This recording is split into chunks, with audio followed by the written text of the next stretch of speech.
بسم اللہ الرحمن الرحیم۔ السلام علیکم، میں سید عمران شفقت آپ کی خدمت میں حاضر ہوں، اور خبر جو ہے وہ بڑی خبر ہے، اور وہ خبر آپ کے نالج میں ہے، اور وہ جب خبر آئی تھی، یہ جو میں آپ سے بات کر رہا ہوں یہ دوسری دفعہ ری ٹیک ہوا ہے ریکارڈنگ، چونکہ یہ ریکارڈنگ ہوتی ہے تو وہ ریکارڈنگ میں جب میں یہ آپ سے گفتگو کرنے جا رہا تھا تو پروڈیوسر صاحب نے کہا کہ نہیں تسی حاسد بہت زیادہ رہے ہو، یہ بند کریں، دوبارہ سے ریکارڈ کرتے ہیں۔ تو میں یہ دوبارہ سے ریکارڈ کروا رہا ہوں، کیونکہ وہ خبر جب میں نے سنی اور جب وہ خبر میں آپ کو بتانے لگا تو پھر میرا ذرا ہاسا جو ہے نا وہ چھوٹ گیا تھا، ہنسی آ رہی تھی مجھے بہت زیادہ، کیونکہ میں تصور کر رہا تھا یہ خبر سننے کے بعد جنرل فیض صاحب جو ہیں وہ پشاور سے ہٹا کے ان کو بہاولپور کا کور کمانڈر لگا دیا گیا ہے۔ یہ خبر سنتے ہی میں تصوراتی تخیلی طور پر میں پہنچ گیا تھا بنی گالا، اور میرے سامنے عمران خان صاحب کو جو پتہ چلا ہے، کسی نے بتایا خان صاحب فیض صاحب تبدیل ہو گئے، وہ کی تبدیل ہو گئے ہیں، تو وہ جناب وہ جا پڑے پیچھے کرسی کے اوپر ڈھیر ہو گئے، کسی نے پانی دے چھٹے مارے، خان صاحب اٹھو، خان صاحب اٹھو، وہ ہویا کہ یہ میں اس طرح سے نا میں اس کو ویژولائز کر رہا تھا کہ یہ بنی گالا پر یہ سین چل رہا ہوگا کہ تھوڑی تھوڑی دیر بعد خان صاحب جو ہیں وہ بے ہوشی ان پر طاری ہوتی ہوگی اور پھر ان کو اٹھاتے ہوں گے، تو کیونکہ ان کے مصیبتوں در مصیبت، مصیبت در مصیبت، ابھی جو پچھلا ولاگ کیا تھا وہ میں نے آپ کو یہی بتایا تھا کہ حضور اعلیٰ پہلے تو پاکستان کے اندر ان کے اوپر پہاڑ ٹوٹ رہے تھے، پھر افغانستان سے پہاڑ ٹوٹ گیا، پھر لندن میں پہاڑ ٹوٹ گیا، تو یہ تو خان صاحب میں بہت پیڑی ہو رہی ہے۔ تو وہ خبر یہ ہے، میں پہلے وہ آپ کو بتا دوں، اور بلکہ وہ آپ کے نالج میں ہوگی کہ جنرل فیض صاحب جو ہیں ان کو جو ہے وہ کور کمانڈر بہاولپور تعینات کر دیا گیا ہے، اور اب اس کا کیا مطلب ہے، یہ اہم بات ہے، اور یہ کہ عمران خان صاحب کو اگر جو ہے وہ اگر ٹینشن ہے تو پھر کیوں ہے، یہ ہم جاننے کی کوشش کریں گے۔ اور دوسری یہ کہ جو جنرل حسن اظہر حیات صاحب یہ کون ہے، یہ ظاہر ہے کہ لیفٹیننٹ جنرل ہیں، ان کو پشاور لگانے کا کوئی خاص مقصد، لوگ توقع کر رہے تھے کہ جنرل جو حسن اظہر حیات صاحب ہیں ان کو جو کور ہے نا جی وہ صدرن کمانڈ کا کمانڈر لگایا جائے گا۔ جنرل سرفراز صاحب جو تھے وہ اچانک وہ حادثہ ہو گیا، شہید ہو گئے، اور آصف غفور صاحب کو وہاں پر لگایا گیا، تو توقع یہ تھی کہ ان کو لگایا جائے گا، لیکن وہ مطلب یہ پروفیشنل فیصلے ہیں، تو اب اس کے پیچھے ایک لاجک ہے ان کو وہاں پر لگانے کی پشاور میں۔ اور مطلب جو جنرل فیض صاحب والا معاملہ ہے وہ بھی ایک پروفیشنل فیصلہ ہے، وہ کس طرح وہ بھی میں آپ کو بتاؤں گا، اس کی پولیٹیکل کانوٹیشن اس کے مطالب اپنی جگہ پر ہیں، وہ ایک علیحدہ بات ہے، لیکن جو ایک فوجی مائنڈ سیٹ ہے، ایک جو چیف آف آرمی سٹاف کا مائنڈ جو ہے، جو ایک پیشہ ورانہ انداز میں جو سوچتا ہے، جس کی حرکیات وہ ہیں، وہ انہوں نے کیا سوچ کے یہ والا کام کیا ہے، یہ ایک ہم تھوڑا سا اندازہ لگانے کی کوشش کریں گے۔ اور جو کور کمانڈر بہاولپور تھے، خالد ضیاء ان کا نام ہے، ان کو ملٹری سیکرٹری پاکستان آرمی، یعنی کہ وہ GHQ میں رپورٹ کریں گے، وہ تعینات کیا گیا ہے۔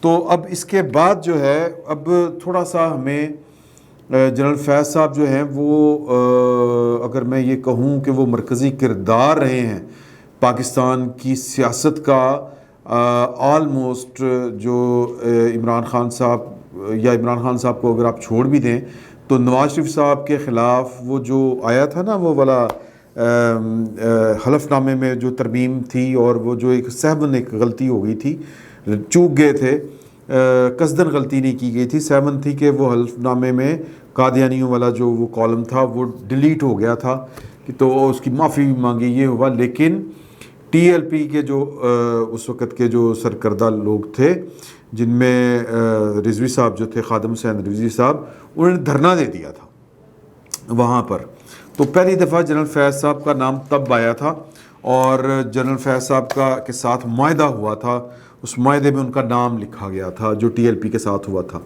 پہلی دفعہ یہ تب منظر عام پر آئے، پھر جو ٹاک آف دی ٹاؤن ہوتی ہے وہ تب بات ہوئی، یا ان کا نام ہند سندھ میں گونجنے اس وقت لگ گیا جب ان کا جو تھا وہ سپریم کورٹ کے فیض آباد دھرنے کیس میں ان کا نام آیا، ان کو مورد الزام ٹھہرایا گیا، اور ان کو کہا گیا کہ انہوں نے آئین کی اپنے حلف کی خلاف ورزی کی ہے، ان کے خلاف کارروائی ہونی چاہیے۔ تو جنرل فیض صاحب اس وقت بڑا وہ لائم لائٹ میں آئے، اور وہ بات جو تھی اس فیصلے میں جناب قاضی فائز صاحب نے جو لکھی وہ یہ تھی کہ انہوں نے ایک سیاسی کردار ادا کیا ہے بنیادی طور پر. تو پھر اس کے بعد تو رولے اس وقت پڑ گئے جب جو جسٹس شوکت صدیقی صاحب ہیں انہوں نے, اگر آپ کو یاد ہو تو, بار سے ایک کے اجلاس سے خطاب کرتے ہوئے نام نہیں لیا تھا, لیکن لوگوں کو پتہ چل گیا تھا کہ یہ کس کا ذکر ہو رہا ہے کہ 2 سال کی محنت ضائع ہو جائے گی, آپ نواز شریف کی اپیل کا کیا کریں گے. انہوں نے آ کے ملاقات کی تھی, یہ ساری چیزیں. پھر وہ بام عروج پر اس وقت پہنچے جب ان کو D G I S I لگایا گیا. اب D G I S I جب لگے تو شاید پاکستان میں کسی اور وزیر اعظم کی کسی اور D G I S I کے ساتھ اتنی سنگت, اتنی تال میل نہیں ملتی تھی جتنی جنرل فیض صاحب کی اور عمران خان صاحب کی ملتی تھی. مطلب وہ بالکل وہ والی تال میل تھی کہ عمران خان صاحب کوئی راگ گاتے تھے تو یہ پوری ٹھیک دیتے تھے. یاد کریں, مطلب اگر آپ کو یاد ہو نصرت فتح علی خان اور راحت فتح علی خان وہ جب کرتے تھے تو ان کا جو طبلہ نواز ہے, مطلب جہاں پہ سر چھوڑتے تھے استاد نصرت فتح علی خان, وہاں سے چھوٹے سے تھے راحت فتح علی خان صاحب, وہ سر اٹھاتے تھے اور وہ سنگت پہ جو طبلے والا ہوتا تھا نا وہ کیا کمال کا دونوں کے ساتھ وہ کھیلتا تھا سرگم میں یوں ہے جی. تو وہ یہ اسی طرح کا سین تھا. اتنی محبت, اتنا گوڑی, اتنی پکی ٹیٹ یاری کہ درمیان میں سے جو باس تھے چیف آف آرمی اسٹاف صاحب وہ واقعی فارغ ہو گئے. ویسے تو بائی دی بک جو باس ہے وہ تو وزیر اعظم ہے, لیکن وزیر اعظم جب ہے وہ وزیر اعظم کی بجائے جب پارٹی بازی کرے گا تو پھر بڑا مسئلہ گڑبڑ ہوگا. ہمارے جو صحافی دوست ہیں ان کے ساتھ جب گفتگو ہوتی ہے اس معاملے کے اوپر, میں ان کو اپنا جو استدلال ہے وہ سمجھا نہیں پاتا. پتہ نہیں میں آپ کو بھی سمجھا پاؤں کہ نہ پاؤں کہ وزیر اعظم نے ایک میرٹ پر کام کرنا ہوتا ہے, ایک اصول کے مطابق کام کرنا ہوتا ہے. اس میں اس کے صوابدیدی اختیارات ہوتے ہیں, لیکن وہ اپنے صوابدیدی اختیارات جو ہے وہ فار بیٹرمنٹ, اس کا جو فوکس ہوتا ہے وہ ملک ہوتا ہے, تو وہ اس کو ذہن میں رکھ کے کر رہا ہوتا ہے. پارٹی بازی نہیں کر رہا ہوتا, اپنے ماتحتوں کے ساتھ پارٹی بازی نہیں کر رہا ہوتا. اگلے 5 سال کے لیے وہ یہ نہیں سوچ رہا ہوتا کہ میں اس کو جنرل بناؤں گا تو یہ وہ کروں گا. یہ وقت آنے پر فیصلے ہوتے ہیں. جب آپ 3-4 سال پہلے اس طرح کے فیصلے کر کے بیٹھ جائیں تو پھر اس کو سازش کہتے ہیں. اور بعض لوگ کہتے ہیں کہ وزیر اعظم سازش نہیں کرتے, ان کے فیصلے ہوتے ہیں, دور رس فیصلے ہوتے ہیں. تو مجھے لگتا ہے کہ عمران خان صاحب کو جو قیمت ادا کرنی پڑی ہے, جو ان حالوں کو وہ پہنچے ہیں, وہ ایک سازش بیٹھ کے کر رہے تھے. سازش کن کے خلاف تھی؟ سازش ان کے خلاف ہے جو کیریئر آفیسر تھے, جو دیکھیں کوئی بھی شعبہ ہو, جو کوئی وکیل ہوتا ہے اس کی الٹیمیٹ کوشش ہوتی ہے کہ وہ ایک کامیاب وکیل بنے, اٹارنی جنرل بنے, پاکستان کی تاریخ میں اس کا نام لکھا جائے. وہ جب اپنا اس کی آنے والی نسلیں ہیں وہ بتائیں گی دادا حضور جو تھے وہ اٹارنی جنرل آف پاکستان رہے ہیں. یا کوئی جج ہو, اس کی کوشش ہوتی ہے کہ یار خواہش ہوتی ہے کہ چیف جسٹس آف پاکستان بنے. وہ یہی ہے نا, یہی جو بیوروکریٹ ہوتا ہے وہ چیف سیکرٹری بنے یا وہ پرنسپل سیکرٹری ہو. اس طرح کے یہ خواب ہوتے ہیں, یہ کیریئر, یہ جو پروفیشنلز ہوتے ہیں ان کے خواب ہوتے ہیں. تو ان خوابوں کو عمران خان صاحب بیٹھ کے چکنا چور کر رہے تھے, اور پتہ نہیں کس کس کے خواب. تو پھر اس طرح تو ادارے نہیں چل سکتے. خیر, کہنے کا مقصد یہ ہے کہ جنرل فیض صاحب نے نیپیاں بالکل بدلیں, اور یہ باتیں اب اوپن سیکرٹ ہیں. نیپیاں بدلنے کا جو تانا ہے یہ پرویز علیہ صاحب دے چکے ہوئے ہیں, اور اشارہ ان کا جن کی طرف تھا انہی کی طرف تھا, یعنی کہ جنرل فیض صاحب کی طرف. جنرل فیض صاحب جو ہیں, اور ان کے بارے میں عمران خان صاحب نے جو آخری جملہ بولا تھا وہ یہ بولا تھا کہ میں ان کو آرمی چیف نہیں لگانا چاہ رہا تھا, میں تو چاہ رہا تھا کہ وہ مارچ تک جو ہیں, وہ پہلے کہتے تھے کہ جی کہ افغانستان میں وہ چینجز آئی ہیں, یہ ہے وہ ہے, یہ انہوں نے باجوہ صاحب کو بھی یہ والی بات کہی, تو میں ان کو رکھنا چاہتا ہوں یہ ابھی رہیں. تو انہوں نے کہا یار یہ کیریئر آفیسر ہے. باجوہ صاحب نے ان کو کہا تھا کہ یہ اگر 1 سال پورا جو ہے وہ کور کمانڈ نہیں کریں گے تو یہ ایلیجیبل نہیں رہیں گے, یہ جو آرمی چیف کی ریس ہے اس سے آؤٹ ہو جائیں گے. تو ان کو کور کمانڈ کرنی ہے آرمی ایکٹ کے اصولوں کے تحت, SOPs کے تحت. تو وہ کہتے تھے کہ جی کہ آپ ملٹری انٹیلیجنس اور ساری جو جتنی بھی ہیں یہ حساس ادارے جو ہوتے ہیں نا, جو انٹیلیجنس کے ہوتے ہیں, ان کی ایک کور بنا لیں, اس کو ان کا کمانڈر لگا دیں. یہ وہ آگے سے وہ بات کہتے تھے. پھر جو انٹرویو دیا تو ایک انٹرویو میں انہوں نے کہا کہ آپ کے خلاف سازش ہو رہی ہو اور آپ اپنا جو تھانے دار ہے یا چیف سپائی ہے اس کو بدل لیں, تو یہ تو پھر کوئی گل نہیں ہے. تو یہ ان کے ڈیزائن تھے. انہوں نے جنرل فیض حمید صاحب کو استعمال کیا, جنرل فیض حمید صاحب استعمال ہوتے رہے. کہنے والے یہ کہتے ہیں کہ جنرل فیض حمید صاحب اپنے باس کو, جو یعنی کہ بائی دی رول یعنی کہ آرمی کی وردی پہن کے یا بطور لیفٹیننٹ جنرل ان کے جو ہے فوجی سربراہ وہ آرمی چیف ہی ہوتا ہے, تو ان کو بھی پہلی دفعہ تاریخ میں انہوں نے بائی پاس کیا تھا. اب یہ سینہ گزٹ باتیں ہیں, اب ان میں کتنی حقیقت ہے یا کتنی نہیں ہے. پھر جب وہ ٹرانسفر انہی کے اوپر پڑا تھا, آپ کو یاد ہوگا, اور انہوں نے عمران خان صاحب نے روک لیا, نوٹیفیکیشن نہیں ہونے دیا, لٹکایا, پھر نومبر تک لے کے گئے معاملات کو, اکتوبر میں ہوا تھا. پھر کہا کہ یہ میرا پروریگیٹو ہے, میرا اختیار ہے. انہوں نے کہا جی ٹھیک ہے آپ لگائیں. پھر وہ 5-6 بندوں کو انہوں نے بلا کے انٹرویو کیے, باہر صوفے پہ بٹھایا, لینیں لوائیں, میں باس ہوں, یہ ثابت کرنے کی کوشش کی. یہ ساری چیزیں ہوئیں, اور یہ ساری چیزیں اس لیے ہوئیں کہ عمران خان صاحب کچھ سوچ کے بیٹھے ہوئے تھے اور سسٹم اپنے مطابق چلتا ہے, تو وہ چلا. عمران خان صاحب کو خسارہ ہوا. تو اب عمران خان صاحب اقتدار سے جب نکلے, ادھر وہ اللہ کو مطلب جو منظور تھا کہ ان کی پوسٹنگ ہو گئی پشاور میں, کہ کور کے کمانڈر بنے پشاور کور کے, اور ادھر D G I S I نئے آ گئے. تو مطلب ادھر 9 اپریل کو وہ جو معاملات تھے وہ چلے, فارغ ہوئے. جب فارغ ہوتے ہیں تو پھر جو چیزیں تھیں وہ اس طرح سے چل رہی تھی کہ لوگ بڑی باتیں کر رہے تھے کہ جناب یہ کیا بات ہوئی کہ وہ بیٹھ کے نیچے سے تانے بانے بن رہے ہیں, یہ کر رہے ہیں, وہ کر رہے ہیں, اس طرح کی حرکتیں کر رہے ہیں, عمران خان صاحب کو سپورٹ کر رہے ہیں. عمران خان صاحب جو اتنے دلیر ہو کے کھڑے ہیں, ڈٹے ہوئے ہیں, آرمی چیف کے خلاف جو ہے وہ کمپینز چلوا رہے ہیں, آرمی چیف کے خلاف جو ہے وہ ٹرینڈز چلوا رہے ہیں. تو اس کا مطلب یہ ہے کہ ان کو پشاور سے مدد ہے. مولانا فضل الرحمان صاحب نے یہ والی بات کی, نون لیگ والے یہ بات کرتے رہے, اور پھر ایک وقت وہ آ گیا جب یہ باتیں زبان زد عام ہو گئیں اور ہر دوسرا بندہ سمجھنے لگ گیا کہ یار کہ یہ تو بات ٹھیک ہے کہ عمران خان صاحب جو خواب سناتے ہیں اپنا کہ وہ بس یہ گیپ ارینجمنٹ ہے. شیخ رشید صاحب بھی کہتے تھے کہ سارا ملبہ سارا گند نون لیگ کے گلے پڑ گیا, اور اب عمران خان صاحب جو ہیں وہ نئے دھل کے ڈرائی کلین ہو کے 2/3 میجورٹی کے ساتھ واپس آئیں گے, اور یہ ایک گریٹر گیم ہے. گریٹ گیم یہ سمجھ رہے تھے لوگ, لیکن یہ جو پوسٹنگز ہوئی ہیں اس سے میرا خیال ہے کہ اب سمجھ آ جانی چاہیے کہ اس طرح کے کوئی پلانز نہیں تھے. یہ پروفیشنلی ڈیل کر رہی تھی چیزوں کو, یا کرنا تھا. آرمی چیف نے یا فوج نے اس کو پروفیشنلی ٹیکل کیا ہے. اس کی میں مثال آپ کو یہ والی اس طرح سے دوں گا کہ اور ایک تاثر یہ بھی اس پوسٹنگ کے بعد یہ جائے گا کہ یہ ادارہ ہے پاکستان کی جو فوج ہے, اور یہ ادارے کے طور پہ آپریٹ کرتا ہے, بیہیو کرتا ہے. یہاں پر جو پرسنالٹی اورینٹیڈ کمپینز یا کہ جی کہ فلاں ہوگا تو فلاں کام ہوگا, چونکہ جو جنرل فیض صاحب تھے انہوں نے بطور D G S I Taliban اور افغانستان کو ڈائریکٹلی ڈیل کیا تھا, اس لیے ان کو پشاور لگانا ضروری تھا, اور وہ نومبر میں لگے تھے. دسمبر, جنوری, فروری, مارچ, اپریل, مئی, جون, جولائی, اگست, تقریباً 8-9 مہینے ہو گئے جی, یا جتنا بھی عرصہ ہوا ہے.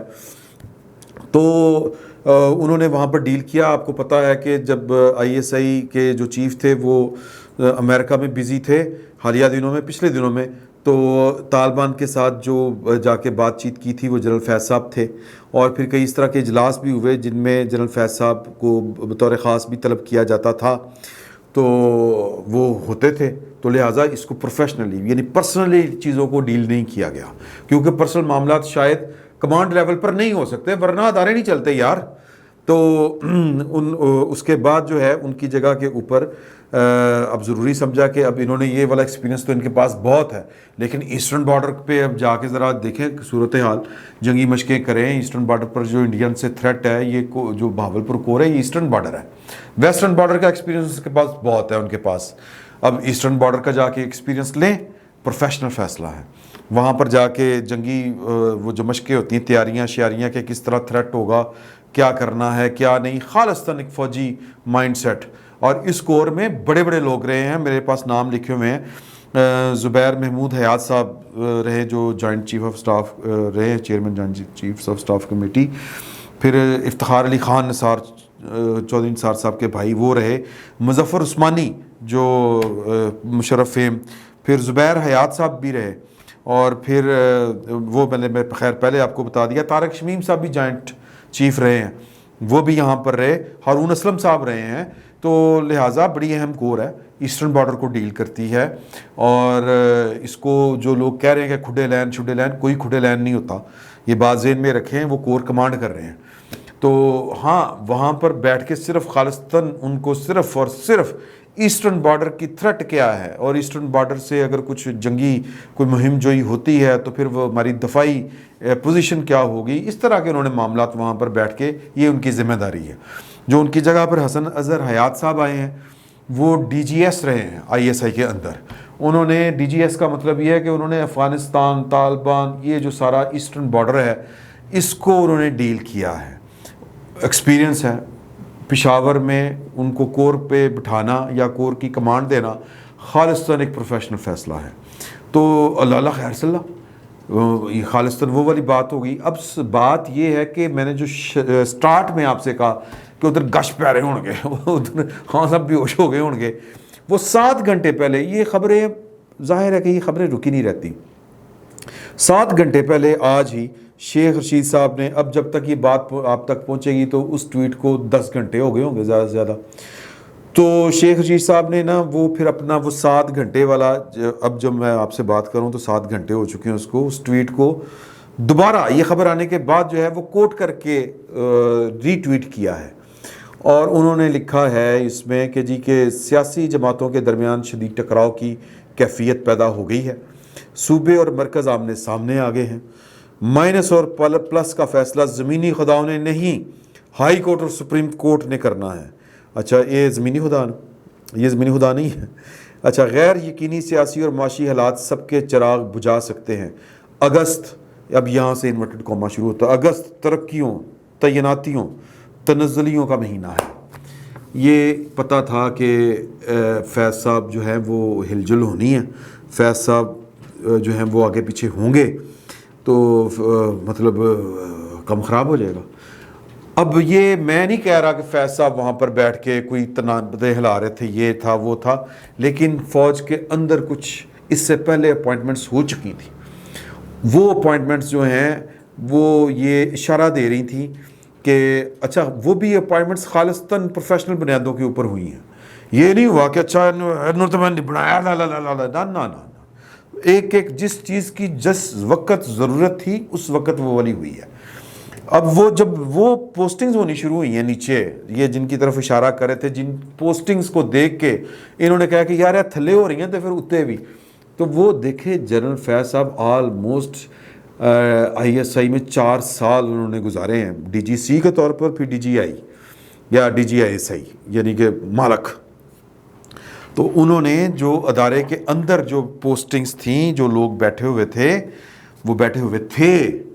یہ 5-6 دن پہلے یہ جو میجر جنرلز بریگیڈیئرز کو پروموٹ کیا گیا تھا، اگر آپ کو یاد ہو تو پھر بڑی 5 کے قریب پوسٹنگز ہوئی ہیں. اور وہ پوسٹنگز جو ہیں وہ میں پھر کہہ رہا ہوں کہ وہ اگر جو ہے وہ ذاتی یا سیاسی بنیادوں پر ہونی ہوتی تو وہ پہلے دن ہی ہو جاتی، نومبر میں ہی ہو جاتی پچھلے سال، لیکن نہیں، وہ اپنے وقت پر ہوئیں اور ایک خالصتاً پروفیشنل بیسس پر ہوئیں. لیکن ان کے سیاسی مطالب اپنی جگہ پر ہیں. اب دیکھیں نا، اگر جنرل فیض صاحب یہاں سے ہلے ہیں، پروفیشنل ایک پوسٹنگ ہے، بالکل کھڈے لین نہیں لگے، ایک دوسری جگہ پر چلے گئے ہیں، لیکن امپیکٹ بدل گیا، ان کی ذمہ داریوں کا سارا حدود دربہ بدل گیا. اب ان کے پاس جو ہے وہ کسی بھی قسم کے معاملات میں مداخلت نہ کرنے کی پوزیشن میں ہیں. وہ ایک سائیڈ پہ چلے گئے، اور وہ سائیڈ کیا ہے؟ ایسٹرن بارڈر کو لک آفٹر کرنا ہے. اب وہاں پر ان کا جو ایک انٹیلیجنس والا رول تھا وہ ختم ہو گیا. تو یہ جو اندر پوسٹنگز ہوئی تھیں، ٹرانسفرز ہوئی تھیں، یہ بتا رہی تھیں کہ اب جو ہونے جا رہا ہے، اب کوئی بھی کسی بھی ایسی جگہ پر نہیں ہوگا جو عمران خان صاحب کو نہ چاہتے ہوئے بھی یا ایک ہوتا ہے نا کہ ویسے ہی سر اپڑا مارے گا تو چھاویں سٹے گا، پنجابی کی ایک کہاوت ہے.